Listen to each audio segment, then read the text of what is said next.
Salli wa sallim ya salam ala nabi khairil anam wal ali wa. Setiap hari dia zikir puluhan ribu kali zikir. La ilaha illallah, la ilaha illallah, la ilaha illallah. Puluhan ribu setiap hari tanpa ada absen. Kemudian tidak terang hatinya, kada terang-terang juga hati. Pada zikirnya sudah bertahun-tahun, berapa kali beijazah lawan guru-guru didatangi sudah, tetap kada terang juga hati. Dan dengar guru mengijazakan zikir datangi sana, ada sana mengijazakan zikir datangi sana, kada ada merubah. Kemudian tidak terang hatinya, maka tidaklah ragu bahwa pada hati itu ada sesuatu yang menegah dari cahaya itu.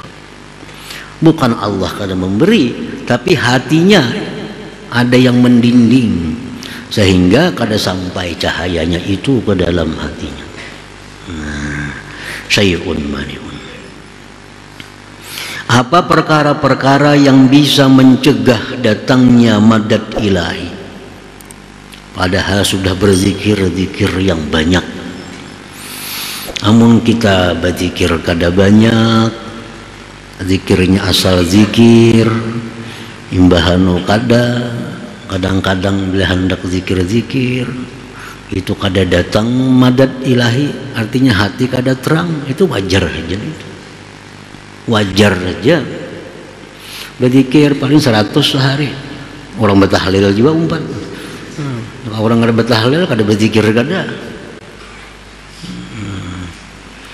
Nah, orang seperti ini kalau kada terang hatinya wajar, kada perlu dimasalahkan.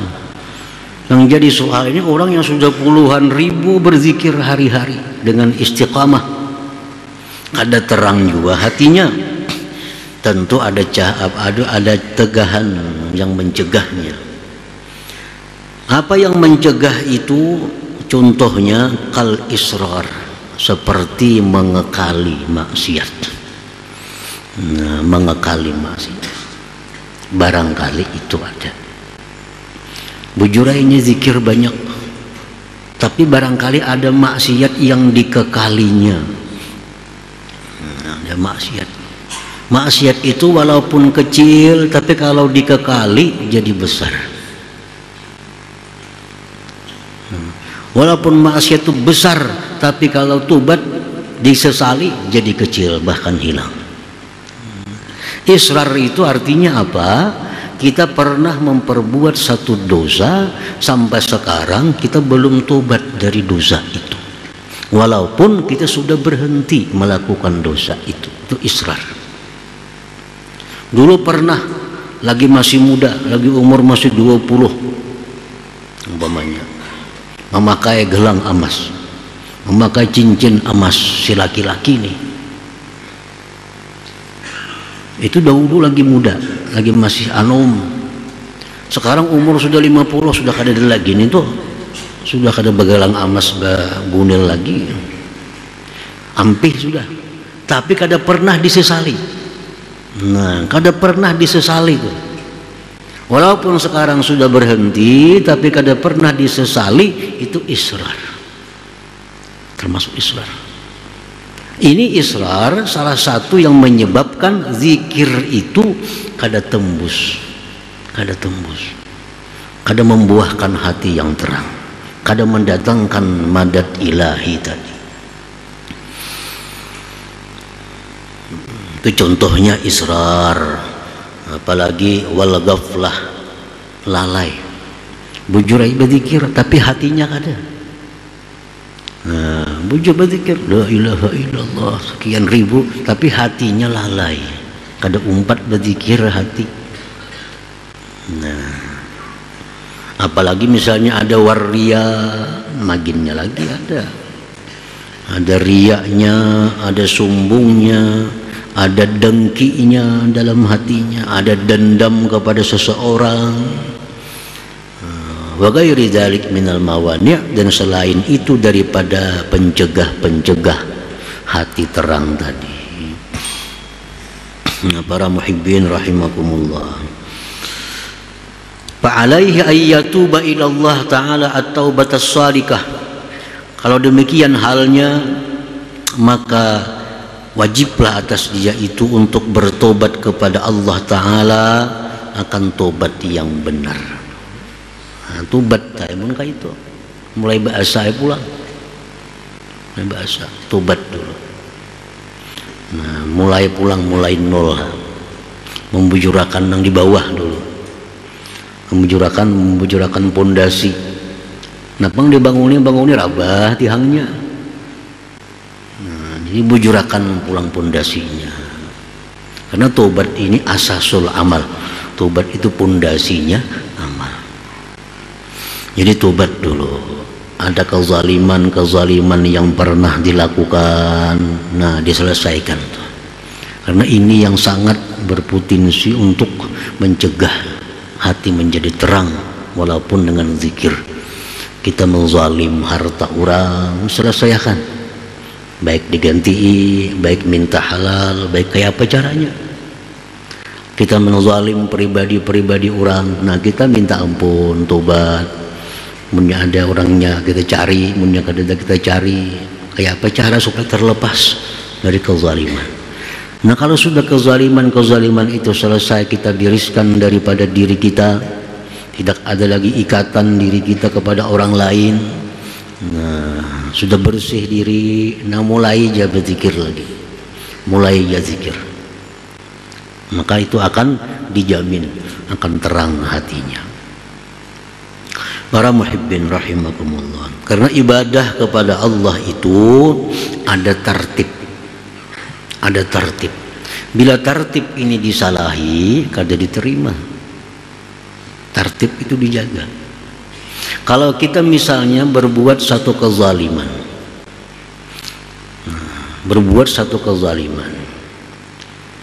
tertib kita dalam hal ibadah adalah menyelesaikan dulu kezaliman itu. Selesaikan dulu kezaliman ini. Hanyar perbanyak ibadah. Ibadah itu akan datang. Yang utama dan pertama kita selesaikan dahulu, membiriskan ini kezaliman nih. Harta-harta orang yang banyak dalam tangan kita ini yang didapat dengan jalan yang tidak halal.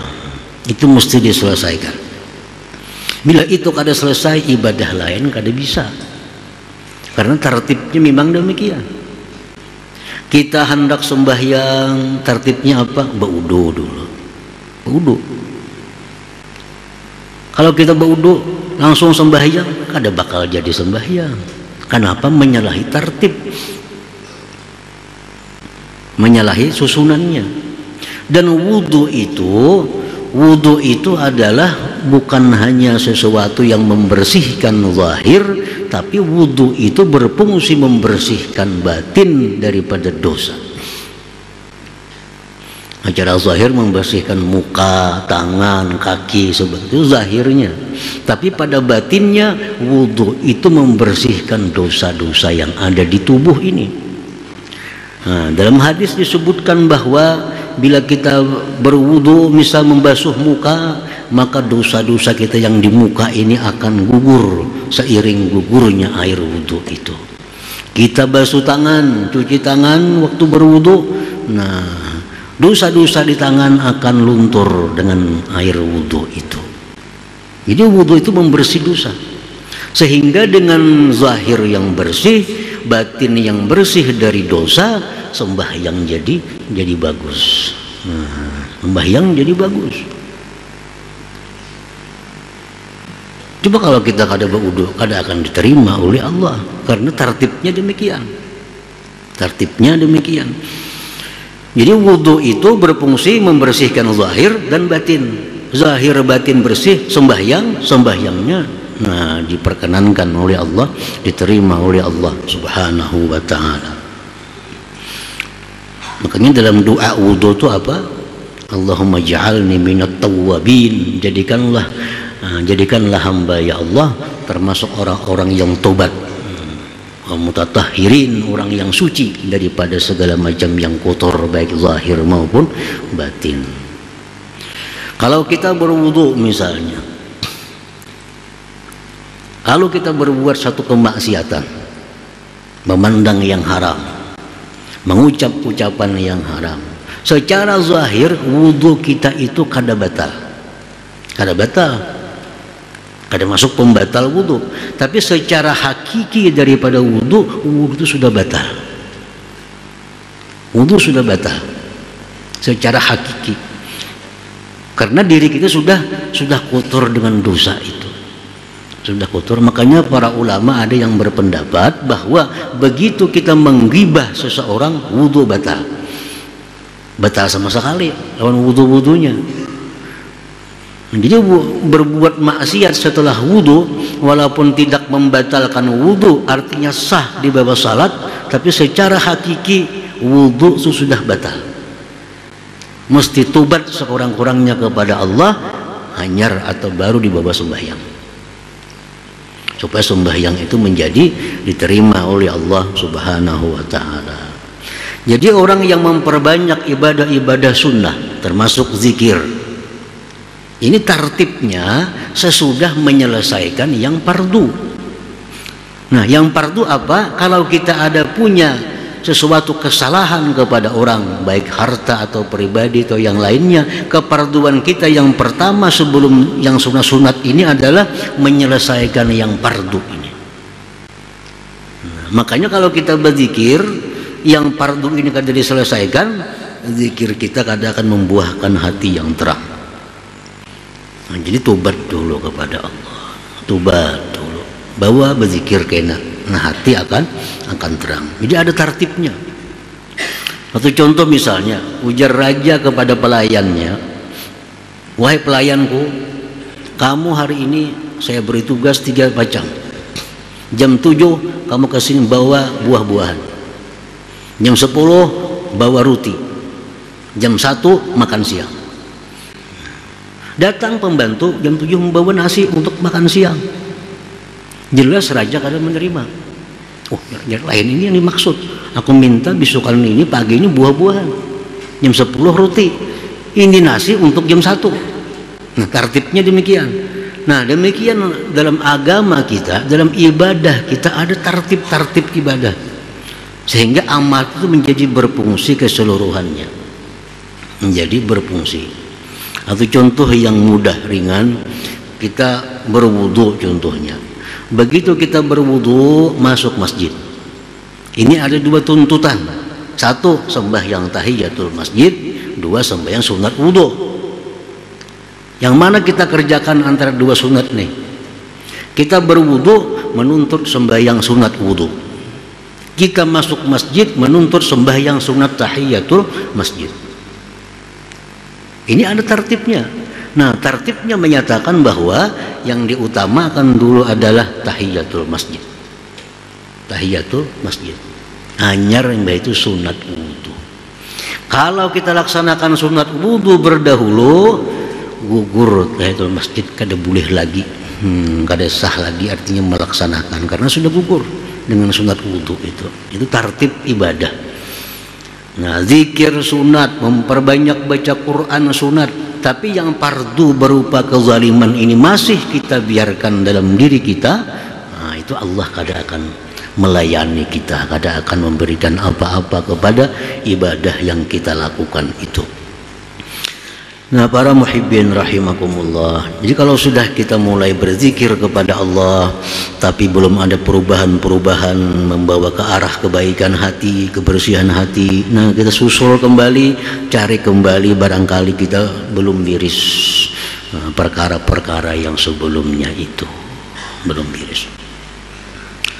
Dalam sebuah hadis qudsi Allah Ta'ala berfirman, wa man zakarani wa huwa li'asin fa haqqun an azkurah wa huwa li bimaktin, rawahu ad-Dailami wa Ibnu Asakir. Allah berfirman, barang siapa yang berzikir kepadaku sedangkan dia masih maksiat, maka aku balas zikir itu dengan kemurkaanku.